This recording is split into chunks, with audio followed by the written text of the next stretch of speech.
Senhores telespectadores, estamos de novo na Ilha da Madeira. Desembarquei há momentos no aeroporto. Estamos justamente na via rápida que leva do aeroporto à cidade do Funchal. Esta bela e grande cidade que está na nossa frente é o Funchal.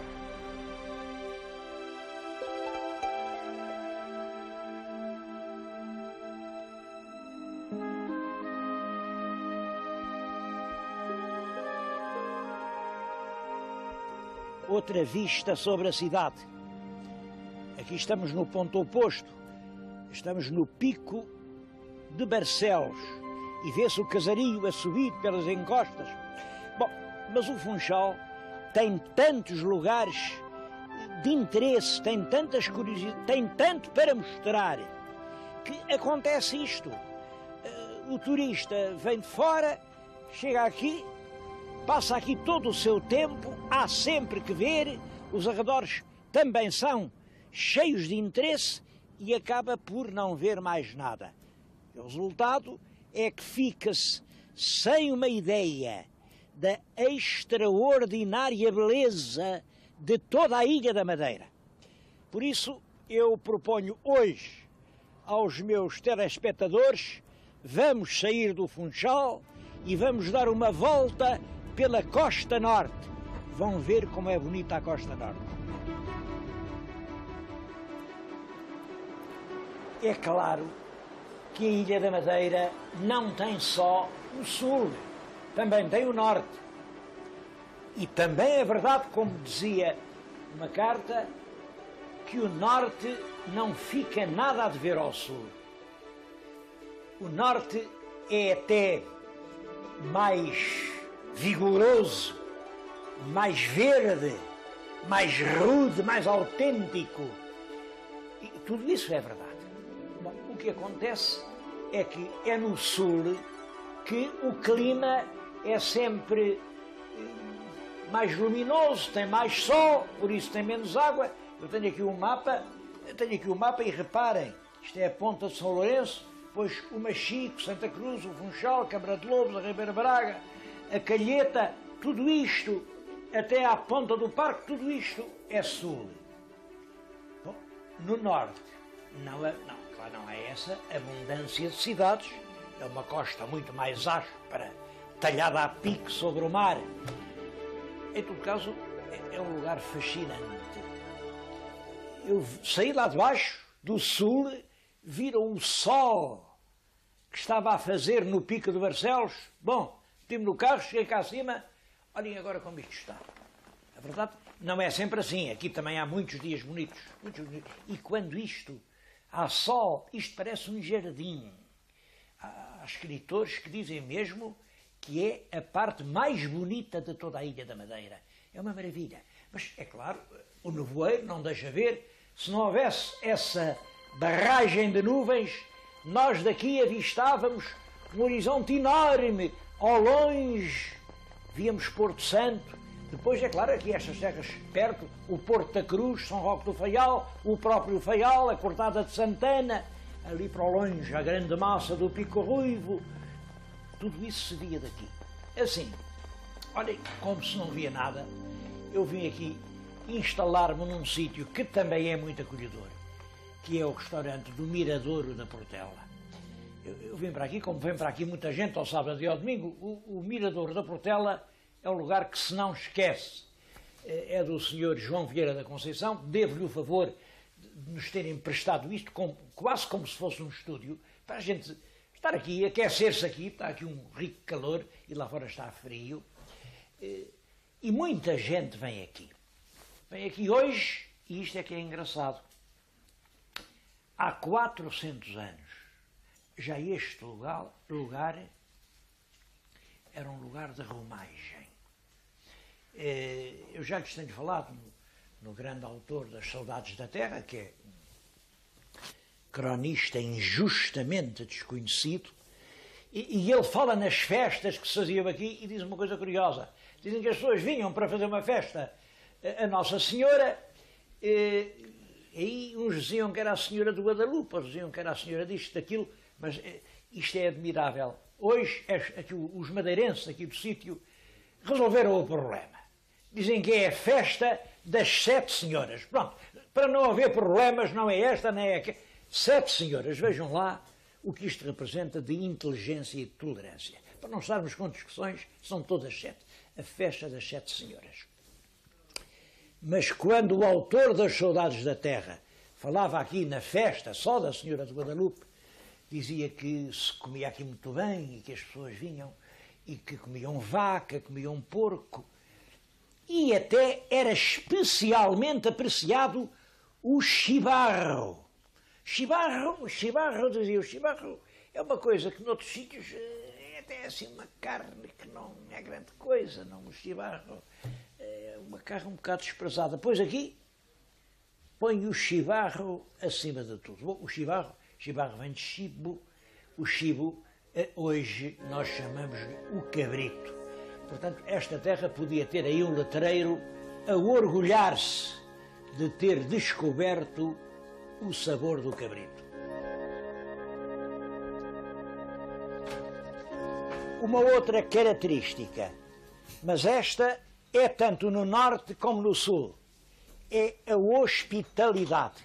Uma pessoa entra onde entrar, é sempre recebida como amigo. A gente entra aqui, põe-se a falar, toda a gente parece que foi sempre da nossa família. Este é um dos segredos do êxito do turismo madeirense. Na Madeira, toda a gente é recebida como se sempre tivesse vivido lá.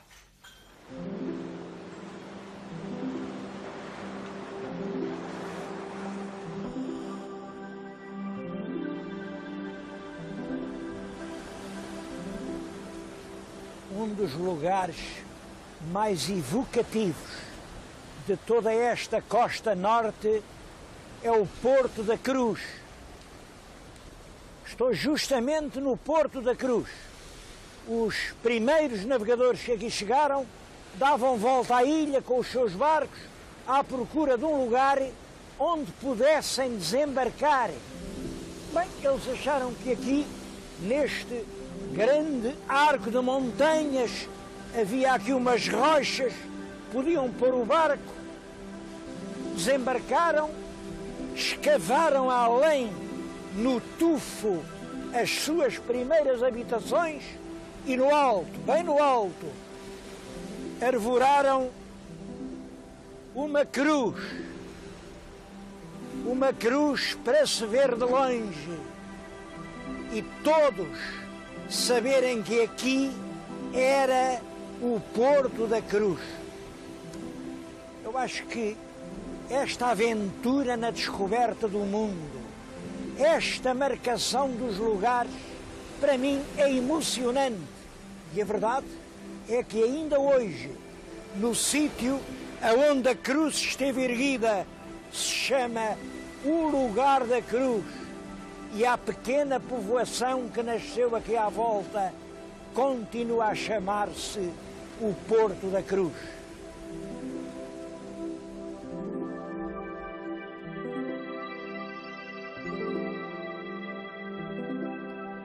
Na nossa frente está o ilhéu do Porto da Cruz. Os ilhéus foram extremamente importantes nos primeiros tempos da colonização, porque imaginem, a ilha era uma floresta densa, onde ninguém podia penetrar, sabia-se lá que terrores, que medos, que perigos se escondiam lá dentro, e os primeiros colonos ou ficavam dentro dos seus barcos, varados em terra, ou, quando muito, iam instalar-se nos rochedos, nos ilhéus. Os ilhéus, claro, estavam sempre protegidos pelo mar. Sabemos bem que foi num ilhéu, o ilhéu da Câmara de Lobos, que hoje já não é ilhéu, mas continuam a chamar-lhe o ilhéu. O ilhéu. Foi aí que o Zarco, João Gonçalves Zarco, teve a sua primeira habitação numa grande caverna onde, além dele, só havia lobos marinhos. Ele era um homem com sentido de humor e para tomar o nome da terra que lhe deram, passou a assinar João Gonçalves da Câmara de Lobos, quer dizer, do buraco onde o meteram. Mas aqui, em toda a volta da ilha, havia ilhéus, geralmente onde existia um ilhéu e uma ribeira, nasceu uma povoação. Neste sítio onde estou, deu-se uma coisa curiosa. Há ali uma alta montanha, estão a vê-la, uma montanha enorme.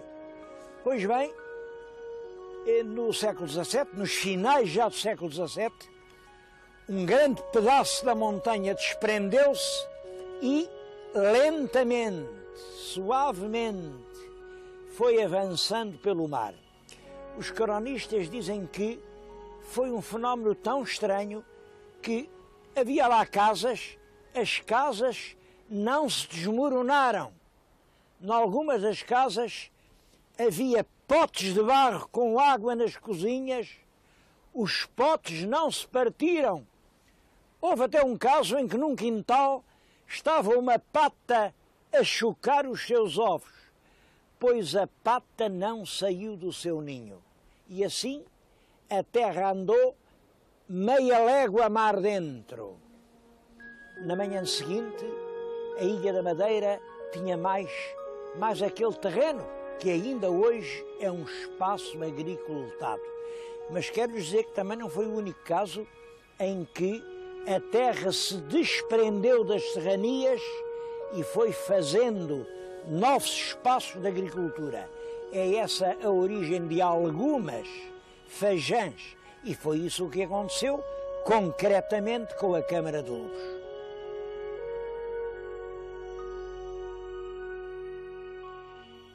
Eu julgo que as primeiras povoações, do modo geral, nasceram junto das ribeiras, no troço terminal dos ribeiros. Isto, por uma razão, é porque o rio trazia água fresca, o rio permitia regar a horta e, portanto, assegurar o sustento. Simplesmente, as ribeiras aqui na Ilha da Madeira são traiçoeiras. Durante o ano inteiro, olha-se para elas, parecem assim uns fios de água dóceis e obedientes, mas quando vem a força da invernia, transformam-se em massas terríveis, derrubam tudo, vão campos, vão pontes, vão casas, vai tudo na sua frente. E é claro, é isso que explica um facto, é que poucas igrejas existem do primitivo povoamento da Ilha da Madeira. Há algumas, claro, a Sé do Funchal é relativamente das primeiras, que já mandada a fazer por Dom Manuel, quando o Duque de Beja. Quase todas estavam feitas junto das ribeiras, foram levadas por uma avalanche e depois os povos vieram construí-las longe e já fora do alcance das águas. Eu estou-lhes a falar exatamente numa igreja que nasceu assim. Esta é a igreja de São Jorge. Ela estava junto da Ribeira de São Jorge, foi inteiramente demolida e vieram reconstruí-la aqui. Isto é um trabalho, esta talha, tudo isto é do século XVIII. É das primeiras décadas do século XVIII e foi acabado, tem lá um número fora, 1761. Em todo caso, este esplendor, esta talha, estas paredes pintadas, tudo isto se liga à época do Brasil, porque os madeirenses foram sempre realmente uma gente imigrante, e é aos madeirenses que se deve, em grande parte, o arroteamento das terras brasileiras.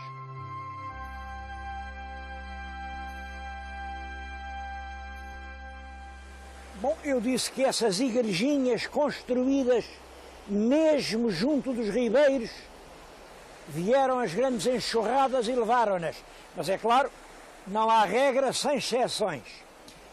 E a exceção mais curiosa é esta que está na nossa frente.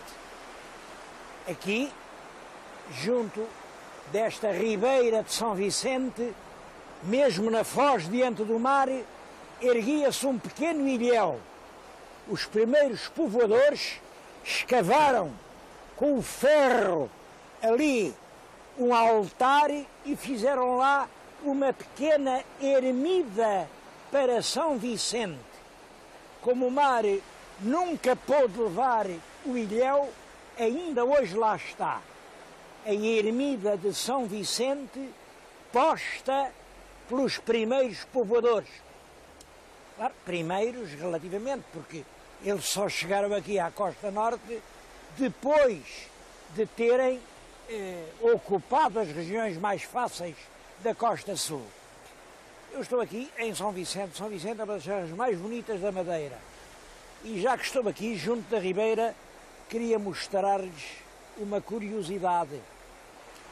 A Ribeira está entre grandes taludes de pedra, mas são taludes em flor. Aqui, junto de mim, está isto. Isto, como veem, é uma espécie de cato com um feitio de rosa. Nós falamos muito nas rosas de Santa Maria, que o Gilianos levou ao infante Dom Henrique como sinal de que tinha desembarcado no Cabo do Bujador. Acho que levou, assim, uma abada de flores destas para lhes provar que tinha estado em terra. Mas nós hoje já nem sabemos o que é uma rosa de Santa Maria. Aqui na Ilha da Madeira são tantas, que as pessoas já nem lhes ligam importância nenhuma. É uma planta brava, nasce nos rochedos, nasce e morre à beira das ribeiras.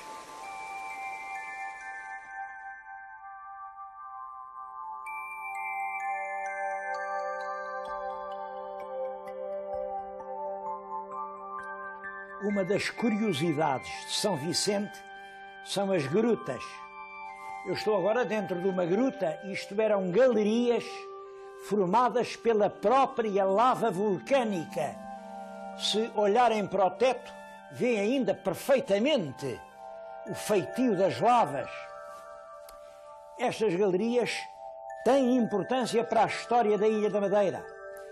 Foi em galerias semelhantes que os primeiros homens que vieram viver aqui fizeram as suas moradias.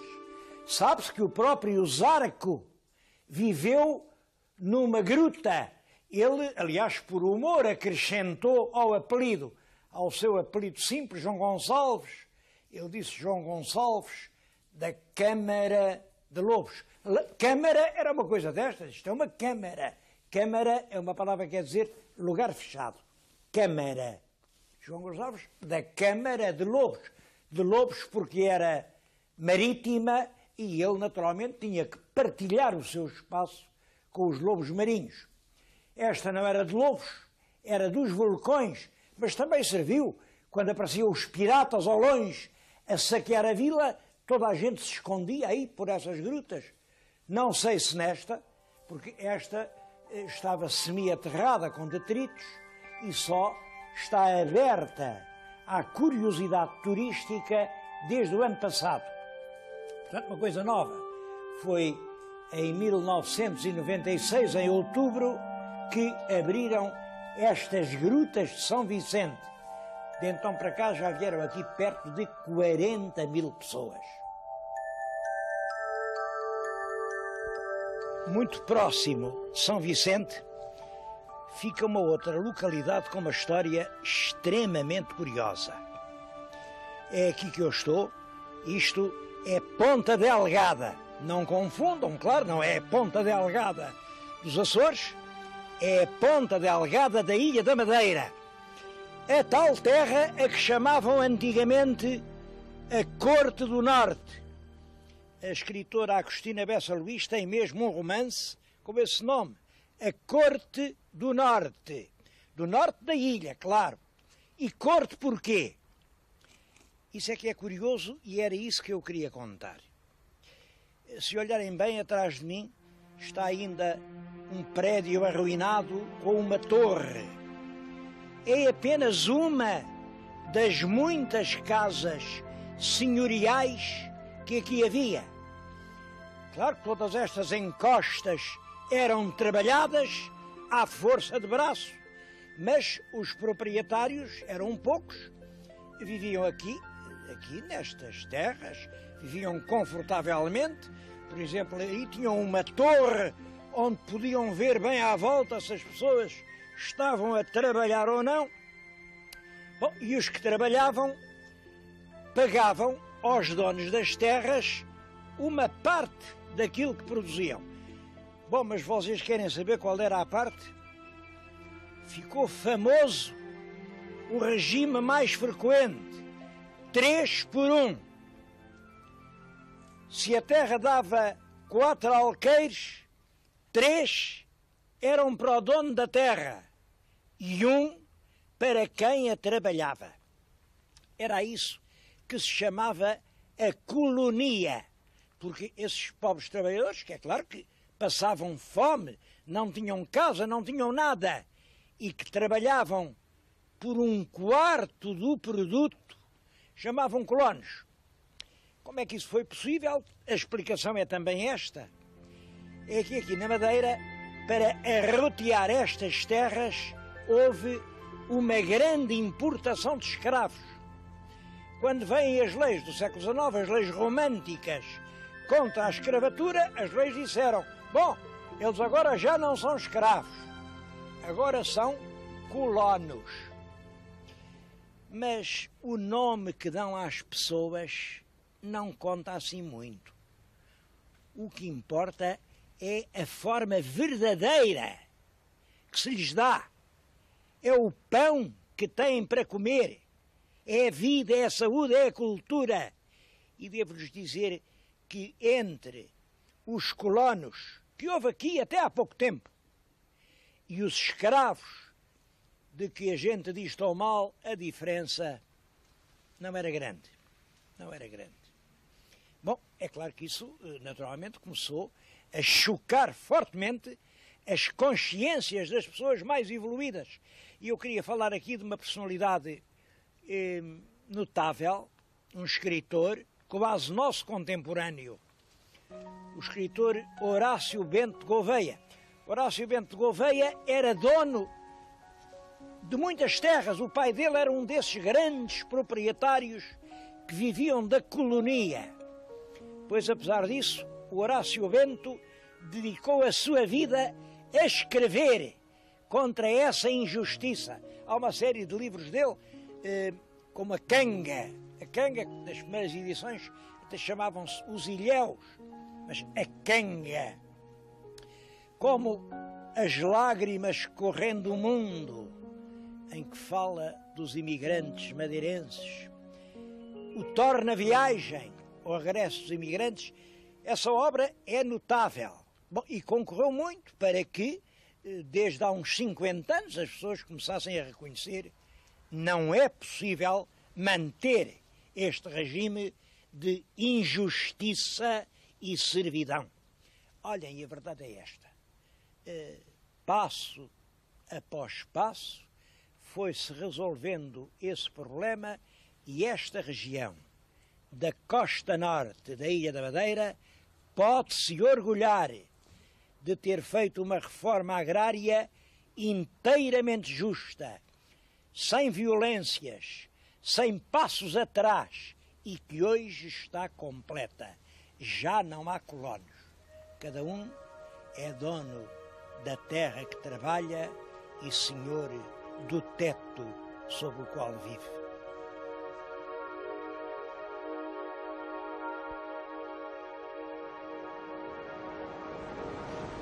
Senhores telespectadores, chegamos a Porto Muniz. Agora a costa da ilha inflete para sudoeste.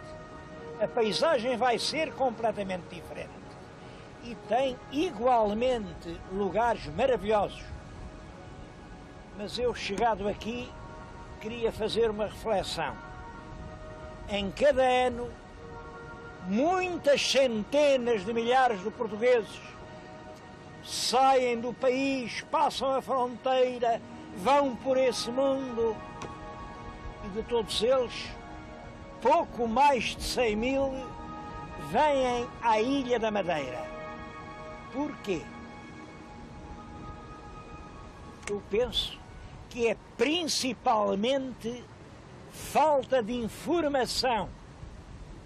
Não lhes dizem até que ponto isto é belo.